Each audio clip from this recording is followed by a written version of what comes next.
The original King Kong is an absolute classic, which isn't to say it's a great movie. To be honest, it's not even a really good movie, but it's still become a classic because of its enduring popularity and cultural impact. More than any other movie in the 30s, it paved the way for modern blockbuster filmmaking, complete with ridiculous adventure and what were, at the time, mind-boggling special effects. Ladies and gentlemen, look at Kong, the eighth wonder of the world.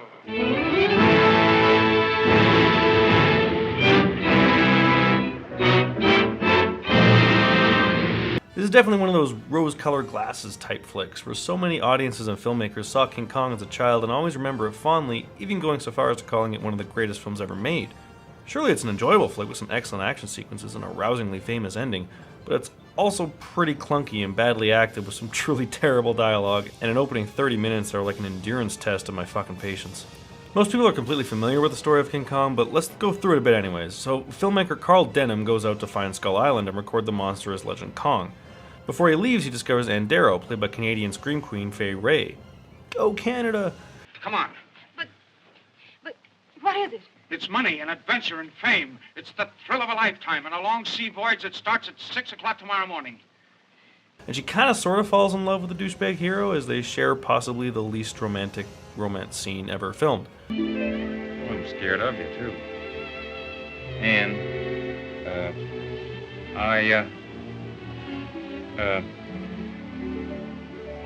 say, I guess I love you. Why, Jack, you hate women. Yeah, I know. But you aren't women. This whole beginning on the boat is, as I mentioned, just terrible. Guys, admit it, it's terrible. It goes on forever, and it sucks. Someday me go back China, never see no more potato.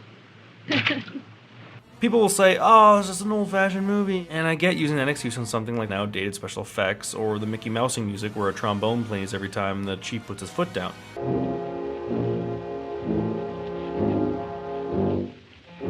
Because those were innovative at the time. But, we're talking basic writing and directing here, and that stuff had already been around in very fine form for over 3 decades by the time this flick was made. By 1933, the world had already seen the visual genius of guys like Fritz Lang, F.W. Murnau, and even Alfred Hitchcock, so, what excuse do you got, really, for this kind of crap? There's no real style to any of this, just flat, static wide shots where hammy actors recite poor dialogue. I've gone soft on her, eh? I've got enough troubles without a love affair to complicate things. Better cut it out, Jack. Love affair. You think I'm gonna fall for any dame? I never knew it to fail. Some big, hard-boiled egg gets a look at a pretty face, and bang, he cracks up and goes sappy. The entire movie stayed on the boat, no one would remember it, but, luckily, once they land on the island and Fay Wray is kidnapped to be sacrificed for Kong, the movie just becomes a glorious spectacle, scored to perfection by Max Steiner, with one action scene following the other in surprisingly fast succession.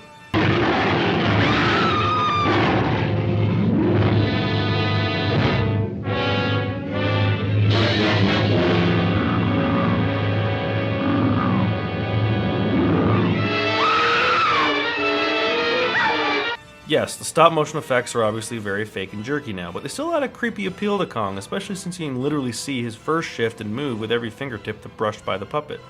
It gives the movie an otherworldly feel that can't be replicated by CGI, even really good CGI. Or, sometimes not so good CGI. Denham and his group faced dinosaurs, the Loch Ness Monster, and Kong himself before finally being able to rescue Fay Wray, who screams her heart out the whole time.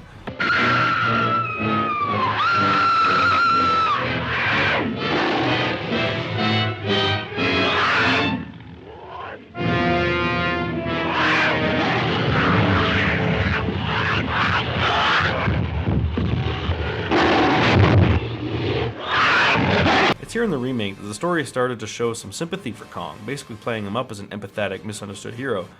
And while that worked really well in Jackson's version, I quite liked the take on this original. Despite Kong trying to protect Ray, he is a big, huge, scary fucking monster, and that's all he ever is.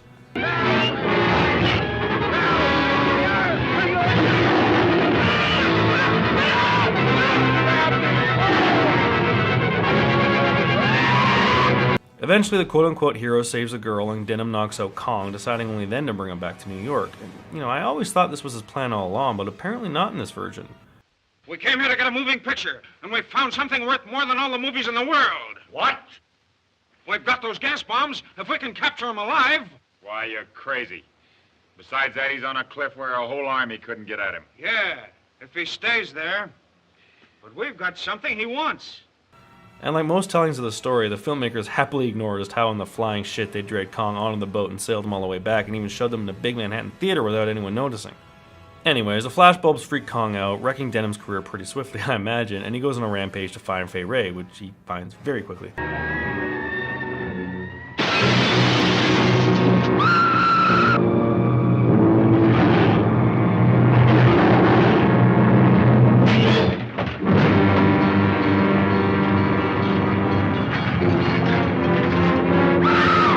All this stuff is wonderful, the practical effects meshing with matte paintings, backdrops, miniatures, and stop motion really damn well.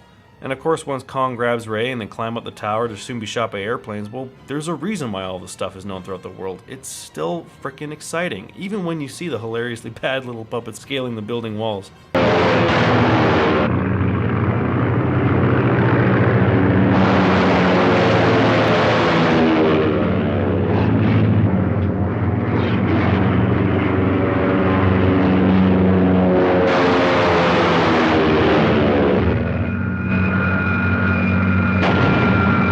The finale is just great. I mean, there's no question about it. Which is why overall, King Kong is a mixed bag. The last half is wonderful monster movie mayhem, but the first half does a horrible job of making us relate to the characters and root for the main romance. If anything, Kong shows more affection to Ann Darrow than the frickin' hero can, who can't even look at her when he's talking to her, ever. Oh, you're all right, but women just can't help being a bother. So the first half is weak, and the last half is damn fun, so my overall rating is kind of, sort of down the middle. I give it 3 fries out of 5. Well, Denham, the airplane's got him. Oh, no. It wasn't the airplanes. It was beauty killed the beast. Beauty.